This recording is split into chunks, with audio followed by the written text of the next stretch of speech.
Hi there! In this video, we will discuss the AI QSAR software. We developed this software as a part of the IN3 consortium.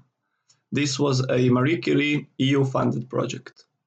So this will be a two-part series, and in this first video, we will go through the theoretical background of the software and the underlying methodology. And then in the second video, we will have a quick software tutorial. So let's get started with the first part. This is a QSAR-based tool, and QSAR stands for Quantitative Structure-Activity Relationship. This is a field of chemistry in which we are trying to use the chemical structure to make predictions of some underlying chemical property. This can be some biological property, like a toxicity, or it can be some physicochemical parameter, or it can be any other property that is related to the chemical structure. So to make this connection and subsequently to make the predictions, we use various mathematical methods. And so therefore we need to describe both our chemical and the endpoint that we are trying to predict by some numbers. So we describe chemical using so-called molecular descriptors. And on the left, you can see some examples of descriptors. And for the endpoint, which is the property that we are trying to predict, we need to specify the type that we have. So this can be either a regression, a binary classification, or a multi-class classification. And this is important because the mathematical method that we will use depends on this type of endpoint that we have, because not all mathematical functions can be used for all endpoint types. So the motivation for the development of AI QSAR was the question that we had. If we are trying to predict some chemical, let's say this chemical on top, how much information do we get from some chemical in our dataset, which is structurally very different from our target chemical, in this case, the chemical with a question mark. So this is a frequently asked question, and another way of considering it is with so-called read-across methods. Now there are various read-across methods, but the main idea in all of them is to have the human, some person, some expert, assess the dataset and the target chemical, and then manually make the prediction. And the human expert would use all the knowledge from the dataset or from some similar endpoints, and then make the assessment of the target chemical. But the issue with read-across approaches is that obviously they require a human expert to be involved, which is intrinsically biased and of course irreproducible on a large scale. The idea we had was to have a system that would build a separate model for each new compound, using only a local group of similar compounds to make the prediction for every target. And of course, this process should be automated. And so with this motivation in mind, we developed AI QSAR. And the main characteristics are, as we discussed, it is a compound-specific QSAR approach. So new model is actually built for every target compound that we are trying to predict. The models are local, so they are based on most similar compounds from the dataset. And by default, this is 30 most similar compounds, but this value can be modified in the software, as we will discuss in the second video, where we will go into the tutorial and into the software itself. This process is automated, so it is applicable directly and on the training and or the test set. And finally, the approach is consensus-based. This means that in the background, we build several machine learning mathematical approaches, and then with each individual method, we make the prediction for the target compound.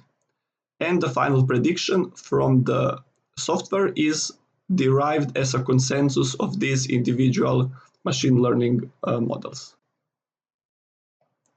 So the first question that we had was how to select the local group of structurally similar chemicals. And for this, we use chemical fingerprints which is a frequently used method. To do this, we described every chemical in our dataset as a sequence of ones and zeros. Therefore, this is the fingerprint of the chemical. First fingerprints that we used are PubChem, and this is the same procedure used in the PubChem database. So this is 881 sequence of ones and zeros, where every position is a question, and if the answer to that question is yes, then that number is 1, and if the answer is no, then the number on that position is 0. So some examples of questions are listed here. For example, does a specific chemical have 2 unsaturated non-aromatic nitrogen-containing rings size 4? Or whether the chemical has this specific group in its structure. And when we have this fingerprint, we can easily compare all the chemicals in our dataset and make the similarity values. The second type of fingerprint we use are so-called extended fingerprints, where we map all possible combinations of bonds up to the depth of 6. So this obviously gives us a very long fingerprint because there are many such possible layers. And then we fold this fingerprint to the 1024-bit length. And example of the folding procedure, which uses the OR function, is shown here.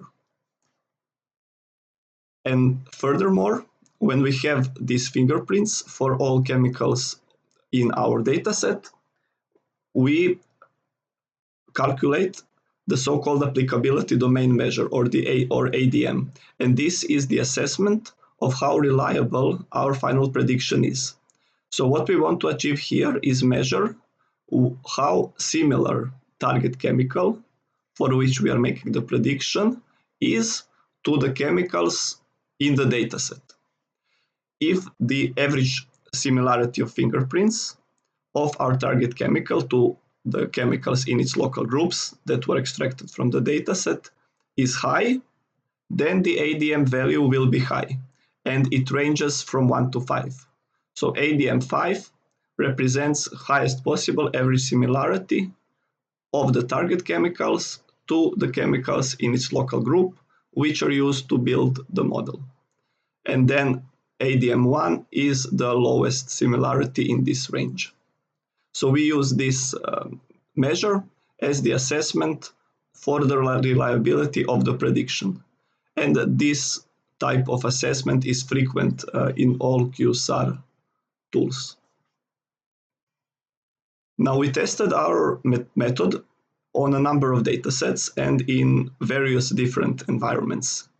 And one such initiative was the Acute Oral Systemic Toxicity Challenge. And this was the initiative started by an agency within the EPA, so within the US Environmental Protection Agency. The objective of the initiative was to assess the predictions for 5 endpoints related to rat acute oral toxicity. The endpoints were whether the chemical is very toxic, so this is binary classification, whether it's non-toxic, again binary classification, then to predict LD50 point estimates, which is a regression, and then 2 multi-class classifications for the chemicals that were in the initiative. So the structure of the initiative was that initially the training set of just under 9,000 chemicals was released to the scientific community with known values for the 5 requested endpoints. And at the same time, the test set of around 48,000 chemicals was also released, and the predictions for this test set was requested from the scientific community. When all the submissions were collected, then individual methods were ranked based on the evaluation set. The evaluation set was the set of just under 3,000 chemicals that were the subset of the initially submitted test set. And for this set of chemicals, all the endpoint values were known. And this evaluation set was used to score the predictions that were received by the agency and to rank the corresponding models. So here is the performance of the AI-QSAR methodology on this initiative. And just to point out here that the version of the method used is not the final version that is in the software, which we will discuss in the second part of the video. This was an earlier version of the methodology. We were happy with the results, and we were especially happy with the consistency of performance metrics between the training and the evaluation set.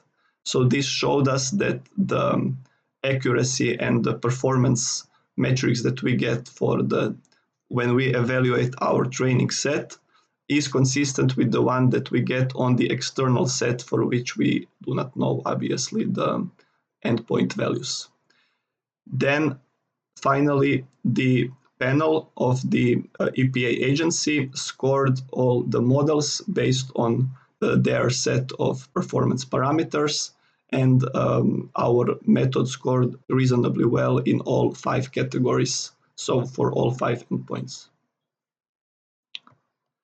And then for our analysis, we also plotted the performance of our method in relationship to the ADM value of the chemicals in the training and evaluation set. So in this plot, every point is one of 10 data sets, so 5 training sets for 5 endpoints, and then 5 evaluation sets, and 2 frequently used performance metrics, kappa for classifications and R² for regression, is plotted with respect to the ADM.